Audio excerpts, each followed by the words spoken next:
ഈശോയിൽ ഏറ്റവും പ്രിയമുള്ളവരെ, 2023 ഡിസംബർ 31 ഒരു വർഷത്തിൻ്റെ സമാപന ദിവസത്തിൽ നമ്മളായിരിക്കുകയാണ്. ദൈവം നമുക്ക് ഒരു വർഷം നൽകി അതിൻ്റെ സമാപനത്തിലേക്ക് നാം എത്തിയിരിക്കുന്നു. നമുക്ക് ദൈവത്തിനോട് നന്ദി പറയാം. എല്ലാ സ്ഥാപനങ്ങളുടെയും ഒരു പ്രത്യേകതയാണ്, അവർ ആ വർഷത്തെ കണക്കുകളെല്ലാം നോക്കും ഇയർ എൻഡിങ്ങിൽ. അപ്പോഴാണ് ആ സ്ഥാപനത്തിൻ്റെ വളർച്ച, പുരോഗതി അവർക്ക് മനസ്സിലാവുള്ളൂ. നമ്മളൊരു ചെടി നട്ടാൽ അല്ലെങ്കിൽ ഒരു വൃക്ഷം നട്ടു കഴിഞ്ഞാൽ അതിൻ്റെ ഫലം നോക്കി നമ്മൾ ആ ചെടിയെ, ആ വൃക്ഷത്തെ നമ്മൾ മനസ്സിലാക്കാൻ പരിശ്രമിക്കും. പ്രിയമുള്ളവരെ, ഈ ഒരു വർഷം നമ്മുടെ ജീവിതത്തിൽ ദൈവത്തിന് നമുക്ക് എന്തുമാത്രം മഹത്വം കൊടുക്കാൻ സാധിച്ചിട്ടുണ്ട്. നമ്മുടെ ജീവിതത്തിലൂടെ പലപ്പോഴും നമ്മൾ നോക്കുന്നത് നേട്ടങ്ങളാണ്, നമ്മൾ അധ്വാന ഫലങ്ങളാണ്, വിജയങ്ങളാണ്, അല്ലെങ്കിൽ നഷ്ടങ്ങളാണ്, പരാജയങ്ങളാണ്. ഇത് സാധാരണ മനുഷ്യരൊക്കെ നോക്കുന്നതാണ്. പക്ഷേ ഒരു ആത്മീയ മനുഷ്യൻ, ഒരു ക്രിസ്ത്യാനി നോക്കേണ്ടത് ഞാൻ സ്വർഗത്തിലേക്ക് എത്ര നിക്ഷേപങ്ങൾ കരുതി എന്നുള്ളതാണ്. നമ്മൾ ജോലി ചെയ്ത് പൈസ കിട്ടുമ്പോൾ അത് ബാങ്കിൽ നിക്ഷേപിക്കുക പതിവുള്ളതാണ്. ബാങ്കിലേക്ക് നമ്മൾ പൈസ അത് നിക്ഷേപിക്കുമ്പോൾ അല്ലെങ്കിൽ അത് ഫിക്സഡ് ആക്കുമ്പോഴൊക്കെ നമുക്കൊരു സന്തോഷമുണ്ട്.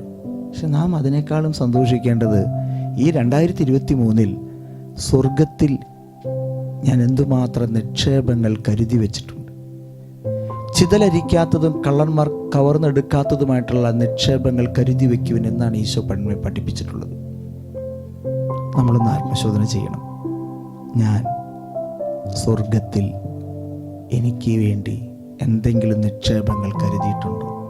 ഇല്ലെങ്കിൽ നാം അത് ഓർത്ത് ദൈവത്തിനോട് മാപ്പപേക്ഷിച്ച് ദൈവത്തിനോട് പ്രാർത്ഥിക്കണം. ദൈവമേ, അടുത്ത വർഷം സ്വർഗത്തിൽ ഒരുപാട് നിക്ഷേപങ്ങൾ കരുതി വയ്ക്കുവാൻ കൃപ നൽകണമെന്ന് നമുക്ക് പ്രാർത്ഥിക്കാം. കർത്താവായ ഈശോയെ, ഈ 2023 ഒരു വർഷം ഞങ്ങൾക്ക് നൽകിയ അതിനോർത്ത് നന്ദി പറയുകയാണ്. ഞങ്ങളുടെ ജീവിതത്തിൽ ഒരുപാട് പരാജയങ്ങളും പോരായ്മകളും വന്നു പോയിട്ടുണ്ട്. അറിഞ്ഞുമറിയാതെയും ഒരുപാട് വീഴ്ചകൾ. കരുണയുള്ള കർത്താവേ, അങ്ങയുടെ കാരുണ്യത്തിനായിട്ട് യാചിക്കുകയാണ്. ദൈവമേ, അവിടുന്ന് ഞങ്ങൾക്ക് ശക്തി നൽകണമേ, ഞങ്ങളുടെ പൊറുക്കണമേ. ഒരു നല്ലൊരു ജീവിതം 2024 നയിക്കുവാൻ നീ ഞങ്ങളെ ബലപ്പെടുത്തണമേ. നല്ല തീരുമാനങ്ങൾ എടുക്കുക മാത്രമല്ല, അതിൽ ഉറച്ചു നിൽക്കാനുള്ള കൃപ നൽകണമേ എന്ന് നമുക്ക് താഴ്മയോടെ പ്രാർത്ഥിക്കാം. എൻ്റെ നിക്ഷേപം നീ തന്നെയാ, എൻ്റെ ഹൃദയവും നിന്നിൽ തന്നെയാ.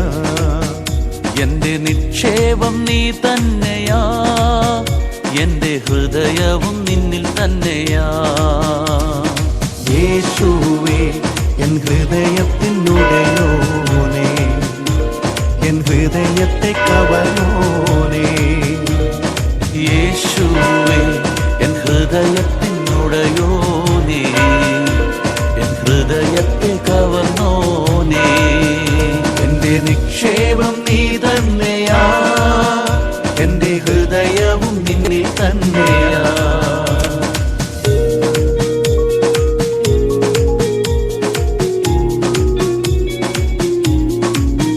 പരിശുദ്ധ പരമദിവ്യകാരുണ്യത്തിന് നേരവും ആരാധനയും സ്തുതിയും പുകഴ്ചയും ഉണ്ടായിരിക്കട്ടെ.